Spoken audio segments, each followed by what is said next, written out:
There was a king who ruled in a beautiful, spacious kingdom, living in a palace filled with glory.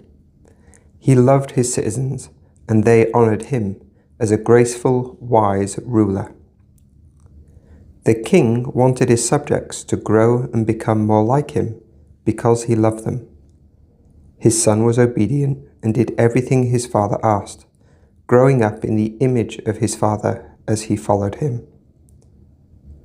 The king told his son, "One day you will inherit the kingdom, and I desire my subjects to help you rule and reign in righteousness as I have done. They will need to learn to grow and be tested in all things, so that you may know who to choose to rule with you.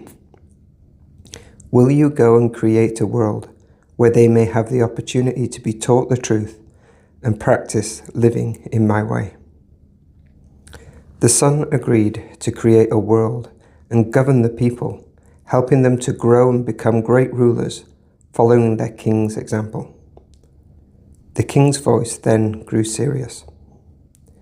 "Son, my subjects will become dirty while they are away, and cannot return to my kingdom in that state, for no unclean thing can dwell here, and they will suffer many afflictions.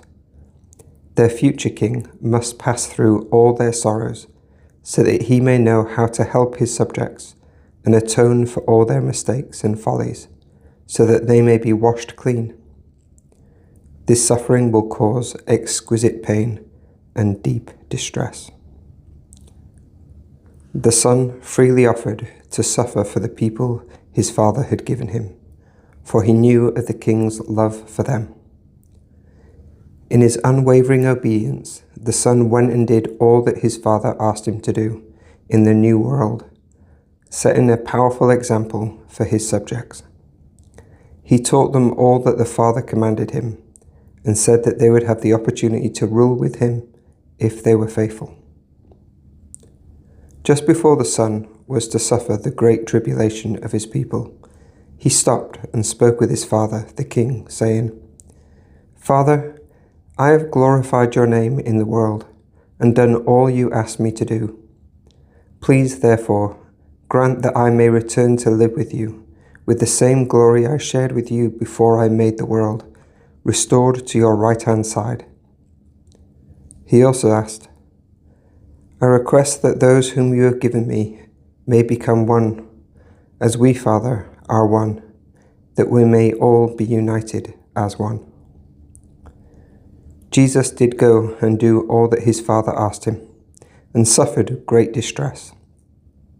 The last thing he said to his disciples before they left their final meal together was, "If you love me, keep my commandments, and to show the world that I love the Father, I will go and do as he has commanded me."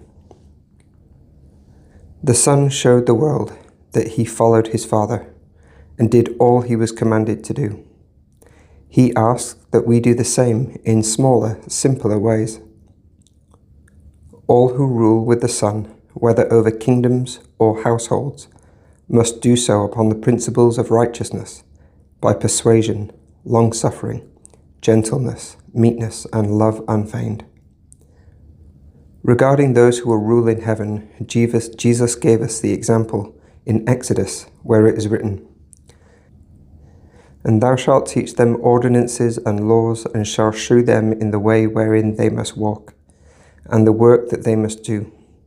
Moreover, thou shalt provide out of all the people able men, such as fear God, men of truth, hating covetousness, and place such over them to be rulers of thousands, and rulers of hundreds, and rulers of 50s, and rulers of 10s. And let them judge the people at all seasons.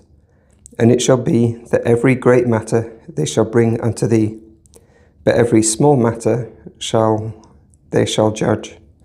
So shall it be easier for thyself, and they shall bear the burden with thee. This is the will of the Lord, both on earth and in heaven. Jesus is the Prince of Peace, and we are here to test our allegiance to him, to see if we are worthy to be called rulers in his kingdom. May we always follow the rightful heir to the throne of God.